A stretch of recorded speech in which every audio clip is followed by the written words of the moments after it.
할렐루야. 성경 1189장 장별로 알아가는 성경 이야기 진행을 맡고 있는 구재숙 목사입니다. 반갑습니다. 지난 시간에 이어서 창세기 함께 해보도록 하겠습니다. 창세기는 이 세상에 존재하는 거의 모든 것들에 대한 기원을 제시하고 그래서 창세기는 시작의 책입니다. 전체 50장으로 구성된 이 창세기는 창조부터 바벨탑 사건에 이르기까지, 그래서 1장부터 11장까지 전 인류의 역사를 말씀하고, 아브라함에서 요셉에 이르기까지, 그래서 족장 시대죠. 12장부터 50장의 이스라엘의 원 역사를 말씀하고 있습니다. 앞부분 11장까지는 창조주 하나님을 소개하면서 생명과 죄와 심판과 가정과 예배와 그리고 구원의 시작을 말씀하고 있습니다. 12장부터 50장까지는 믿음의 조상들의 삶에 초점을 맞추고 있는데, 아브라함, 이삭, 야곱과 요셉 이야기입니다. 그래서 이들의 민족은 민족으로부터 이제 예수 그리스도가 오심을 말씀해 주고 있습니다. 아브라함, 이삭, 야곱 이야기를 마쳤고, 오늘은 함께 요셉 이야기 37장부터 해보도록 하겠습니다. 37장입니다. 37장은 요셉의 꿈 이야기입니다. 요셉이 형들의 시기를 받아 애굽으로 팔려가는 내용이 기록되어 있습니다. 하지만 요셉이 애굽으로 팔려간 데에는 하나님의 보이지 않는 손길이 작용하고 있습니다. 하나님은 아브라함의 후손이 400년 동안 이방 땅에서 종살이 할 것을 창세기 15장에서 말씀하시죠. 이 예언을 성취시키기 위한 첫 단계로서 하나님은 요셉을 애굽으로 팔려가게 하십니다. 2절입니다. 성경 가지고 계신 분은 저와 함께 성경을 찾아가면서 함께 은혜 나누면 좋겠습니다. 요셉이 17세의 소년으로서, 요셉은 노년에 얻은 아들이므로 그를 더 사랑, 그래서 채색옷을 지었더니, 그래서 이 채색옷은요, 어떤 학자들은 색동 겉옷이 원래 장자가 입는 옷이었다고 주장합니다. 히브리어로는 이 채색옷은 소매가 달린 긴 옷을 가리키고 있고요. 사무엘하 13장 18절에는 결혼하지 않은 처녀가 귀하게 입었던 옷이 채색옷이라고 합니다. 5절입니다. 요셉이 꿈을 꾸고 형들에게 말하매 그들이 더욱 미워하였더라. 요셉이 그들에게 내가 꾼 꿈을 들으시오. 형님들, 내가 꾼 꿈을 좀 들어보세요. 7절입니다. 우리가 밭에서 곡식단을 묶더니 내 단은 일어서고 당신들의 단은 내 단을 둘러서서 절하더이다. 그러니까 우리가 너한테 절한다고? 지금 이런 것이죠. 요셉이 다시 꿈을 꾸고 그의 형들에게 말하여 해와 달과 11별이 내게 절하더이다. 이렇게 꿈을 2번 연거푸 꾸고 그 형들에게 꿈 이야기를 합니다. 13절 이스라엘이 요셉에게, 이스라엘은 야곱이죠. 야곱의 이름을 하나님께서 약복강에서 기도할 때 이제는 야곱이라 하지 말고 이스라엘이라 하라. 그래서 이름이 이제 하나님 바꿔주셨죠. 이스라엘이 요셉에게 내 형들이 세겜에서 양을 치지 아니하느냐, 너를 그들에게 보내리라. 그가 이르되 내가 형들을 찾으오니 양치는 곳을 내게 가르쳐 주소서. 그랬을 때에 17절 도단으로 가자 하더라. 도단에서 그들을 만나니라. 이제 도단으로 가서 형들을 만나게 되어집니다. 18절 요셉을 멀리서 보고 죽이기를 꾀하여, 저 꿈꾸는 자가 오는데 우리가 죽이자. 그래서 죽이기를 꾀하였다는 것은 야곱의 이 아들들은 걷잡을 수 없을 정도로 타락해 있음을 죽이기를 꾀하여라는 말을 통하여서 야곱의 아들들이 그렇게 타락한 것을 볼 수가 있습니다. 그 이유는 근본적으로 그들이 일부 다처제의 가정에서 태어났기 때문입니다. 어머니들 사이에 그 시기와 다툼, 그래서 어머니가 4명이죠. 형제들 사이에 반목으로 벌어진 여지가 충분히 있었다는 것이죠. 오랫동안 가나안 사람들과 가까이 살았기 때문에 그들이 나쁜 행실에 쉽게 물들 수 있었고, 꿈꾸는 그 요셉을 이제 멀리서 보고 그 동생을 죽이기를 꾀하게 되어집니다. 19절입니다. 꿈꾸는 자가 오는도다. 루벤이 제일 큰 아들이죠. 피를 흘리지 말라. 그를 잡아 구덩이에 던지니 그 속에 물이 없었더라. 26절 유다가 네 번째 형이죠. 우리 동생을 죽이고 그의 피를 덮어둔들 무엇이 유익할까? 그때 미디안 사람 상인들이 지나가고 형들이 요셉을 구덩이에서 끌어올리고 요셉을 은 20에 이스마엘에게 팔매 애굽으로 갔더라. 이 당시에 종을 사고 파는 돈이 은 20냥이었기 때문에 이 요셉이 은 20냥에 이제 종으로 팔려가게 되어지고, 우리 예수님은 그 당시에 종을 사고 파는 화폐 단위가 은 30냥이었기 때문에 우리 예수님은 은 30냥에 이제 가룟 유다에 의해서 팔리게 되어집니다. 36절입니다. 그 미디안 사람들은 그를 애굽에서 바로의 신하 친위대장 보디발에게 팔았더라. 그래서 이제 이 요셉이 꿈으로 말미암아 이렇게 고난을 당하게 되어집니다. 그래서 형들에게 버림받고 이제 종으로 팔려가게 되어지는데, 여기에는 하나님의 섭리가 계시다 지금 이렇게 말씀하고 있습니다. 요셉 이야기 나오다가 38장에서 네 번째 아들인 유다에 대해서 나오는 유다와 그의 며느리 다말 사건입니다. 유다의 아들 엘은 가나안 여인인 다말과 결혼하나 악한 행실로 여호와의 징벌을 받아 죽임을 당합니다. 다말은 시동생이 수혼의 그 의무를 충실히 하지 않자, 바로 그 수혼이 계대 결혼이잖아요. 유다를 속여 그와 불륜의 관계를 맺고 이제 시아버지와 관계를 맺고 아들을 낳게 되어집니다. 여기서 태어난 베레스를 통해 예수 그리스도께서 탄생하신 것은 하나님의 구속 역사가 하나님의 주권적인 은혜에 의해서 진행되어짐을 말씀하고 있습니다. 그래서 유다 다말 이야기, 다말의 재치가 없었다면 우리 예수님이 오시는 길이 짧을 뻔하였습니다. 그러나 이 다말의 재치로 말미암아 이들을 통하여서 결국엔 이제 우리 예수 그리스도가 이제 구속사가 이어지는 것을 볼 수 있고요.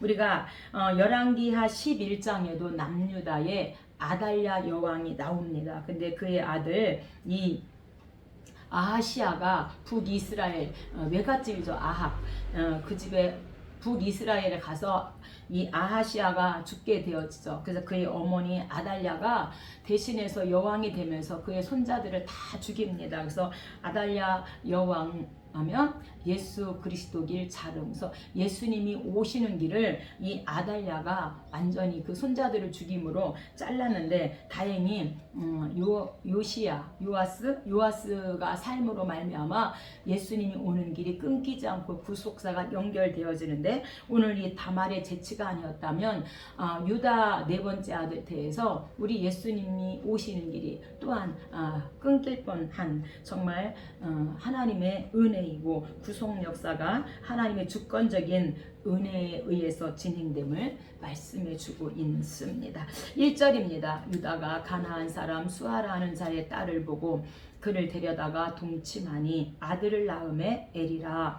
다시 임신하여 오난이라. 또 다시 아들을 낳고 셀라라. 유다가 장자 엘을 위하여 아내를 데려오니 이름은 다말이라. 그래서 큰 며느리인 거죠. 유다의 장자 엘이 악함으로 그를 죽이신지라. 유다가 오난에게 이르되 내 형수에게로 들어가서 내 형을 위하여 씨가 있게 하라. 그래서 형수에게 들어가서 씨가 있게 하라는 것은 소위 수혼이라고 불리는 결혼 형태를 이제 여기서 찾아볼 수가 있습니다. 이 수혼은 고대로부터 여러 민족들 사이에서 행해졌고, 이 수혼이란 어떤 사람이 아들을 얻지 못하고 죽었을 경우 결혼하지 않은 남동생이 과부가 된 그 형수를 아내로 맞아들이는 것을 말하고 있습니다. 그들 사이에서 태어난 자녀들 가운데 첫 번째 맏아들은 형의 가문을 잇게 합니다. 이와 같은 간습은 후에 율법 신명기 25장 태형 때릴 때 계대 결혼에 신명기 25장 5절로 10절 계대 결혼을 통하여서 말씀하고 있지요. 9절입니다. 오나니 그의 형에게 씨를 주지 아니하려고 땅에 설정함에 악함으로 그도 죽이심에. 그래서 하나님께서 이들의 악행을 보시고 죽이십니다. 그래서 큰아들 둘째 아들을 다 하나님이 죽이셨고 11절 유다가 그의 며느리 다말에게 내 아들 셀라가 장성하기를 기다리라 하니 셀라도 그 형들같이 죽을까 염려함이라. 다말이 가서 그의 아버지 집에 있으니라. 그래서 이제 이 다말은 이 셀라 세 번째 그 시동생 장성하기까지 친정집에 가서 이제 있게 되어집니다. 13절 어떤 사람이 다말에게 내 시아버지가 양털을 깎으려고 딥나에 올라왔다 한지라. 14절 그가 과부의 의복을 벗고 너울로 얼굴을 가리고 몸을 휩싸고 딥나 곁 에나임 문에 앉으니 이는 셀라가 장성함을 보았어도 그의 아내로 주지 않음으로 말미암음이라. 유다가 그를 보고 창녀로 여겨 유다가 내가 내 떼에서 염소 새끼를 주리라. 그가 당신이 그것을 줄 때까지 담보물을 주겠느냐? 오늘 나와 함께 하자. 그러면 내가 염소 새끼를 주겠다. 그럼 염소 새끼를 주기까지 담보물을 주십시오. 그러니까 유다가 이르되 무슨 담보물을 내게 주랴 하더니 도장, 끈, 지팡이를 주세요. 그가 유다로 말미암아 임신하였더라. 그래서 이들을 통하여서 이제 예수 그리스도의 이들이 조상이 되어집니다. 그리고 이 도장과 끈, 지팡이는 이 당시에 도장과 끈은 아마도 진흙판으로 된 문서에 굴려서 그런 찍었던 자그마한 원통 모양의 도장인 듯 합니다. 이 도장에 구멍을 뚫어서 끈을 꿰어서 목에 걸고 다녔는데 그걸 저에게 그럼 담보물로 주세요. 그래서 담보물로 받아온 거죠. 19절 그가 일어나 그 너울을 벗고 과부의 의복을 도로 입으니라서 이 너울을 벗고 의복을 입었다는 것은 다말의 행위는 어떤 육체적인 어떤 쾌락을 추구하거나 돈을 벌기 위해서 그가 창녀로 간 게 아니었다. 지금 이것을 입증하고 있습니다. 기생 라합처럼 그녀 역시 야곱 일가와 맺은 하나님의 약속에 대해서 알고 있었다는 것으로 보는 것이 바람직합니다. 그 이유는 틀림없이 이 사실을 언급했는데 다말은 아들을 낳아서 이스라엘 민족의 조상이 되기를 갈망했기 때문입니다. 그래서 너울을 벗고 의복을 입었다는 것은 육체적인 쾌락으로 자식을 낳은 게 아니라 이제 반드시 야곱 일가와 맺은 하나님의 그 약속, 하나님의 그 언약을 알고 있었다. 지금 이것을 입증하고 있습니다.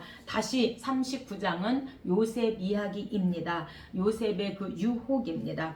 애굽으로 팔려간 요셉은 신위대장 보디발의 신임을 받아 총무의 위치에 오르나 보디발의 아내의 모함을 받아 감옥에 갇히게 되어집니다. 이 39장은 37장의 요셉 꿈이죠. 그래서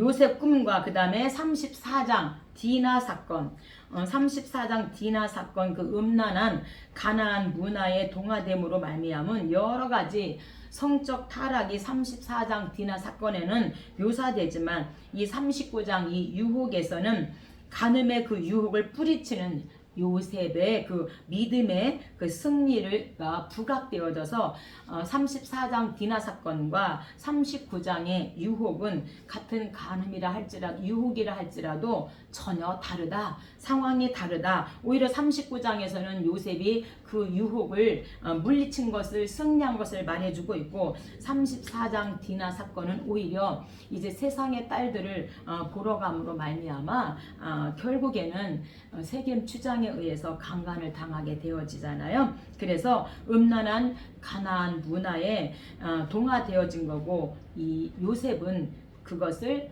믿음으로 승리한 것을 말씀해 주고 있습니다. 2절입니다. 여호와께서 요셉과 함께 하심으로 그의 범사에 형통하게 하심을 보았더라. 9절 그 많은 것은 당신뿐이니 어찌 이 큰 악을 행하여 하나님께 죄를 지으리까. 그래서 하나님께 어떻게 내가 죄를 짓겠습니까? 라고 하는 것은 요셉은 하나님이 사람의 모든 행위를 살피시고 사람이 저지른 모든 죄는 1차적으로 하나님께 대한 것임을 알고 있었기 때문에 절대로 그가 범죄하지 않았고, 이 큰 악을 행하여 하나님께 범죄하겠습니까? 죄를 짓겠습니까? 이렇게 하나님은 사람의 모든 행위를 살피시는 하나님으로 요셉은 알고 있었기 때문에 그 유혹을 물리칠 수 있었다.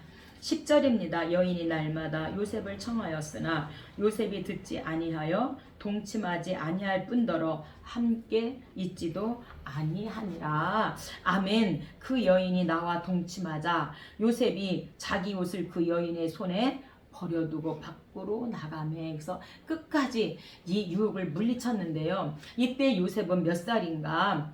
30세의 그런 정말 혈기왕성한 나이입니다. 그리고 이 요셉은요, 어머니도 일찍 죽었죠. 그리고 형들에게 버려졌죠. 17세에 종으로 팔려왔잖아요. 그러니까 얼마나 그 아버지 손길도 어머니의 손길도 형들의 손길도 없는 외로움이 얼마나 심합니까? 그리고 이 장군 부인의 그것을 유혹에 거절하면 감옥 갈 것 알았음에도 불구하고 반드시 하나님이 함께 하신다, 하나님이 보고 계신다는 것을 알고 믿음으로 그 유혹을 물리치고 승리했다는 거예요. 우리 그게 나에게 이런 사건이 일어났다 그러면 어땠을까요? 이렇게 요셉과 같은 그런 믿음이 있었을까요? 하나님이 우리의 행위를 살피신다, 이런 정말 믿음으로 승리할 수 있을까요?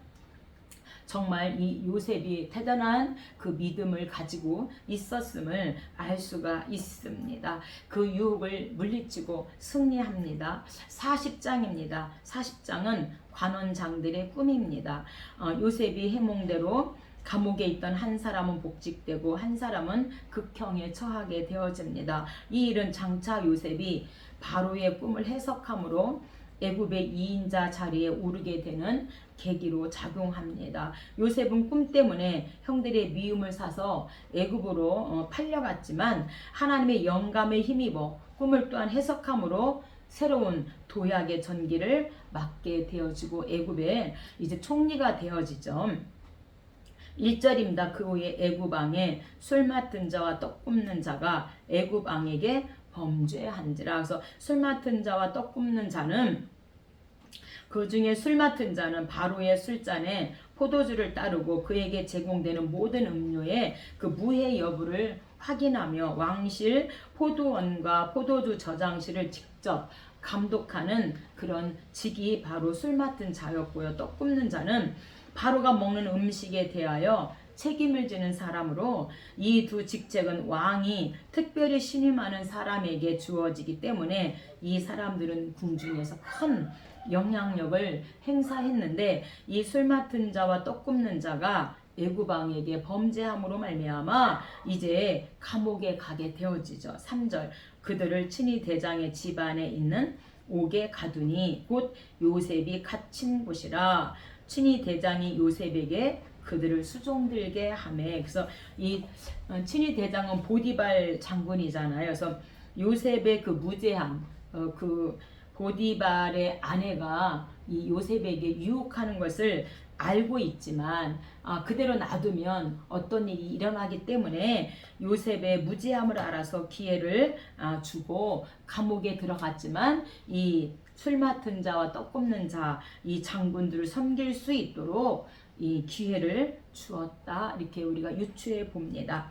5절입니다. 술 맡은 자와 떡 굽는 자가 하룻밤에 꿈을 꾸니 각기 그 내용이 다르더라. 꿈을 꾸니서 각기 그 내용이 다르다는 것은 고대 근동 지방에서의 그 꿈은 특별한 의미를 지닌 것으로 믿었다고 합니다. 그래서 이것을 적절하게 해석함으로써 미래를 예견할 수 있다고 이렇게 이들은 그 꿈을 믿었고 특별한 의미로 그렇게 받아들였다고 합니다.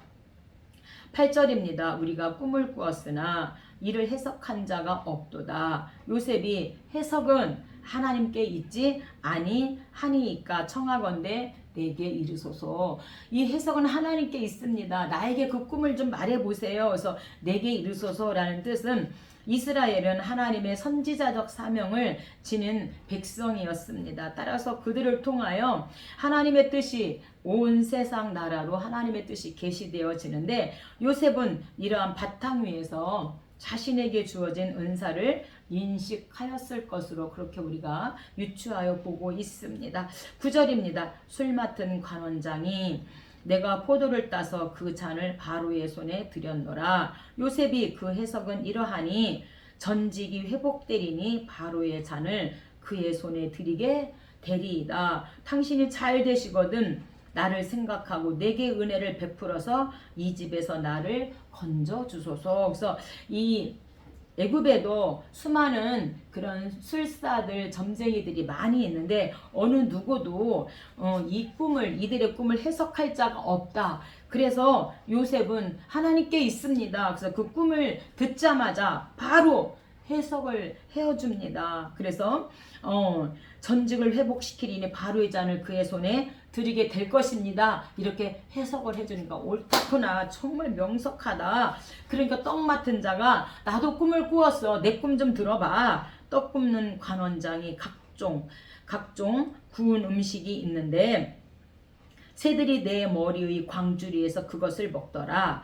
요셉이 그 해석은 이러합니다. 사흘 안에 당신을 나무에 달리니 새들이 당신의 고기를 뜯어 먹으리이다. 술 맡은 관원장이 요셉을 기억 못하고 그를 잊었더라. 그래서 이제 이렇게 꿈 해석을 해주면서 이 술 맡은 관원장에게 당신이 나가거든 제발 나를 좀 기억해달라고 나를 좀 이곳에서 끌어달라고 이렇게 부탁을 합니다. 그런데 23절에 술 맡은 관원장이 요셉을 기억하지 못하고 그를 잊었더라. 그리고 2년이라는 세월이 흐릅니다. 근데 우리 하나님의 역사, 하나님의 구원의 역사는 이 술 맡은 관원장이 요셉을 잊어버렸다 그래서 하나님의 역사가 잊어버리는 게 아니죠. 하나님 더 큰, 더 새로운 도약을 말씀하시고 일하시는 걸 볼 수 있습니다. 41장 이제는 관원장들, 장군들이 꿈을 꾸는 게 아니라 최고의 이 왕이 바로가 꿈을 꾸게 되어집니다. 요셉은 애굽의 모든 점술가와 현인들도 풀지 못한 바로의 꿈을 해석하여 왕의 신임을 받게 되어집니다. 뿐만 아니라 요셉은 애굽 땅에 임할 극심한 흉년에 대한 대비책까지 제시함으로 마침내 애굽의 총리로 임명받습니다. 이러한 일은 일련의 극적 상황 진전은 하나님의 오묘한 섭리를 확실히 입증하고 있습니다. 1절입니다. 만 2년 후에 바로가 꿈을 꾼즉. 그래서 요셉이 그 관원장, 술 맡은 관원장의 꿈을 해석해주고 2년을 기다리는 게 감옥에서 쉬운 일은 아니잖아요. 우리 어떤 문제를 만났을 때 이틀도 아니고 2달도 아니고 2년을 또 기다리면서 하나님하고 하나님 저에게 그런 꿈을 주셨는데 그 꿈이 언제 이루어질까요? 하면서 또 감옥에서 2년 동안 또 하나님 앞에 기도하게 되어지죠. 그러니까 하나님께서 바로 왕을 들어서 하나님은 일하시죠. 2절 아름답고 살찐 7 암소가 강가에서 올라와 갈밭에서 뜯어먹고 그 뒤에 흉하고 파리한 다른 7 암소가 나일 강가에서 올라와 그 소와 함께 나일강에 서 있더니 다시 잠이 들어 꿈을 꾸니 그 가는 7 이삭이 무성하고 충실한 7 이삭을 삼킨지라 바로가 깬즉 꿈이라. 그의 마음이 번민하여 애굽의 점술가 현인들을 모두 불러 꿈을 말하였으나 그것을 바로에게 해석하는 자가 없었더라. 술 맡은 자, 떡 굽는 관원장도 그들의 꿈을 해석할 자가 없었을 때 하나님이 요셉을 들어서 사용하시고, 이 바로 왕도 정말로 그 모든 점술가 현인들을 불렀지만 어느 누구도 해석하는 자가 없습니다. 애굽의 점술가와 이 현인들은요, 점성술, 해몽, 수상술, 마술 등을 익혔을 뿐만 아니라 그러한 부분의 책이나 자료를 관리하였던 자들로 국사에 대하여 왕에게 조언을 하였던 복합적인 그런 직책의 소유자들입니다. 그럼에도 불구하고 이들이 그 꿈을 해석하지 못합니다. 그랬을 때 생각나잖아요. 9절, 술 맡은 관원장이 바로에게 오늘 내 죄를 기억하나이다. 그곳에 친위 대장의 종된 히브리 청년이 우리와 함께 있기로, 그 감옥에서 함께 있을 때 이야기를 하는 거죠. 그가 우리의 꿈을 풀되 그 꿈대로 각 사람에게 해석하더니, 이제 그래서 나는 이렇게 복직됐고 떡 맡은 자는 죽게 되었습니다. 지금 이렇게 이제 얘기를 하니까 14절, 바로가 사람을 보내어 요셉을 부르매 요셉이 바로에게 바로의 꿈은 이러하니라 바로의 꿈을 해석하게 되어집니다. 왕이시여 29절, 온 애굽 땅에 7해 큰 풍년이 있겠고 후에 7해 큰 흉년이 들므로 이 땅에 그 기근으로 망하게 될 것입니다. 이렇게 지금 말해주고 있는 거예요. 근데 이 애굽에 기근이 든다는 것은 여러 해 동안 계속되는 이 기근은요, 애굽은 좀처럼 발생하지 않는다는 것이죠. 지중해와 나일강을 끼고 있기 때문에 좀처럼 이 기근은 발생하지 않는다 이렇게 말합니다. 그래서 나일강의 해마다 범람하기 때문에 좀처럼 애굽에는 기근이 있을 수 없다는 것입니다. 물론 다른 나라에서는 사정이 다르지만, 그래서 엘리야 시대에는 3년 반 동안 북이스라엘에 심한 기근이 있었지만 애굽은 지중해와 나일강을 끼고 있기 때문에 이렇게 기근이 이렇게 오랫동안 든다는 것은 쉬운 일은 아니고 우리 하나님의 하시는 일임을 말씀하고 있습니다. 38절, 바로가 하나님의 영에 감동된 사람을 우리가 어찌 찾을 수 있으리요. 바로가 또 요셉에게 너를 애굽 온 땅에 총리가 되게 하노라. 자기 인장 반지를 빼어 요셉의 손에 끼우고, 그래서 이 바로의 꿈을 해석하고 앞으로 이렇게 해야 됩니다. 흉년이 있을 때 이렇게 해야 됩니다. 그런 방향을 제시하니까 이렇게 하나님의 영에 감동된 자를 찾을 수가 없다. 그러면서 자기 인장 반지를 빼어서 요셉의 손에 끼웁니다. 여기에서 인장 반지는 왕의 권위를 위임하는 표시로서 신하에게 주어졌는데, 요셉은요 17살 때 종으로 팔려가서 13년 만에 30세에 이제 총리가 되어지는데, 이 요셉은 13년 동안 종으로도 어떤 거에도 한눈 팔지 않고 어떤 유혹에도 한눈 팔지 않고 오직 하나님만 바라보고 하나님께서 그 꿈을 이루실 것을 믿고 그렇게 하나님만 바라보고 왔음을 말씀해 주고 있습니다. 42장입니다. 42장은 이제 이 유다에도 기근이 들어서 이제 소문을 듣습니다. 애굽에 가면은 곡식을 살 수 있다더라. 그래서 이제 1차 방문을 하게 되어집니다. 가나안 땅에 기근이 들자 베냐민을 제외한 야곱의 아들들은 양식을 구하러 애굽으로 갔으며 요셉 앞에서 엎드려 절하게 되어집니다. 요셉은 그들이 형들임을 알아차렸지만 정탐꾼으로 몰아세우죠. 그들의 해명을 들은 요셉은 시므온을 볼모로 삼아서 막내인 베냐민을 데려옴으로써 그들의 말을 입증할 것을 요구하고 있습니다. 1절입니다. 그때 야곱이 애굽에 곡식이 있음을 보고 아들들에게 이르되 너희는 그리로 가서 우리를 위하여 곡식을 사오라. 그러면 우리가 살고 죽지 아니하리라. 그래서 이제 요셉의 형 10사람이 애굽에 이제 곡식을 사려고 내려오게 되어집니다. 4절, 야곱이 아우 베냐민은 그의 형들과 함께 보내지 아니하였으니 재난이 베냐민에게 미칠까 두려워함이었더라. 왜? 이미 요셉도 죽은 것으로 알고 있기 때문인 거죠.